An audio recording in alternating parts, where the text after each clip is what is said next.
Good morning guys! Ayan, as you can see, may mga bago na naman tayong sabon ngayon dito na i-introduce sa inyo at baka sakali, ito na yung mga sabon na pwede maging hiyang sa inyong mga skin. So, ang mga soap na to ay mga bagong labas mula sa Thai Beauty Shop or kay Miss Ayang. Ayan guys, so 5 to and then discuss natin bawat isa para na sa kanila meron tayong idea.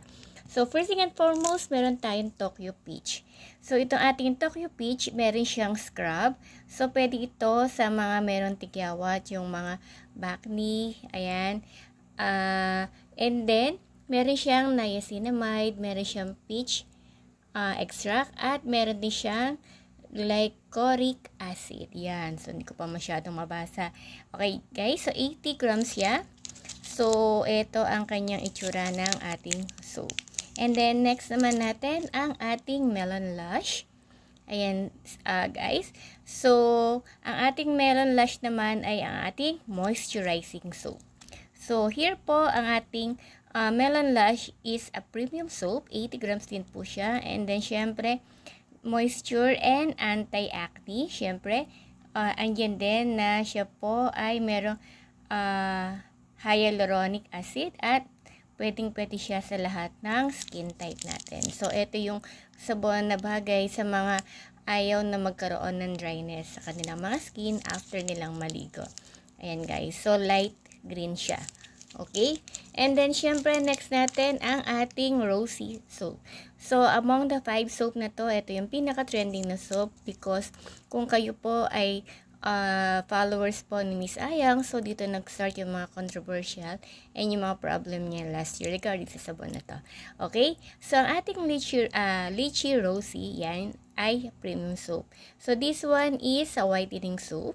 And then, meron siyang detox and hydrate, cherry blossom extract, at suitable po sa lahat ng skin. 80 grams din siya. And take note guys ha, ang ating Rosy soap, ito yung soap na isa sa mga talagang in-upgrade ni Miss Ayang. And then here, pwede siya makatulong sa mga merong problem na like eczema. Ayan, so pwede siya makatulong sa inyo. And then, syempre napakabango din talaga ng sabon na to.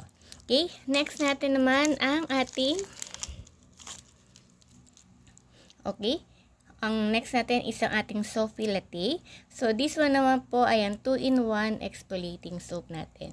So, here, meron siyang mga scrub sa loob. Yan, may kasama din siyang scrub. And then, coffee arabica siya, sweet almond, and ceramide. Ayan, guys. So, dito sa mga sabon na to, dalawa yung merong scrub. Ang ating Sophie Latte at ang ating Tokyo Peach. Ayan, so ito yung mga exfoliating soap natin. Okay? And then, next natin, last but not the least, ang ating Power Bleach Soap times 20. So, ito yung meron siyang extreme whitening, scar fader, at meron siyang collagen boosters. Ayan, guys. So, this one po ay nakakaputi din ng sabon na to. Yan. So, among the 5, dalawa yung sabon natin na makatulong sa inyo para talagang magkaroon kayo ng skin whitening. Ang Power Bleach Soap at ang ating Rosy. Ayan guys, so dalawa sila.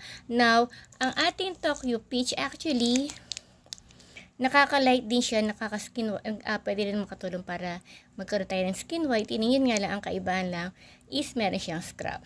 Yan. Meron siyang scrub sa loob and samantalang itong dalawa ay wala. So, ayan guys, lahat yan ay 80 grams at mabibili ninyo sa aking TikTok, Shopee, and Lazada account. So, for as low as, I think masyadong matandaan ng price, for as low as 60 pesos, pwede nyo siyang i-avail. And guys, and then kung kayo din po ay fanatic ng ating, alam niyo po yung mga college drinks ni Miss Ayang. So, diba, as you can see, meron siyang Melon Lush, Sophie Cafe, ito yung amoy coffee. Yan. So, and then meron din tayong Lychee Rose. Ayan guys. So, actually, yan din yung halos na katulad ng kanyang tinitinda na mga drinks niya na may mga collagen drinks. So, ito yung mga drinks na rin na pwede makapayat at makaputi sa atin. Ayan guys. So, kung gusto niyo pa po magtanong regarding sa ating mga soap, comment down below and then let's pag-usapan natin yan. Malay niyo sagot ka rin naman po. Okay? So, thank you so much. Thank you for watching. Ayan guys. Available na po siya. Pwede nang i-check out. Ayan guys. 5 soap natin. Salamat!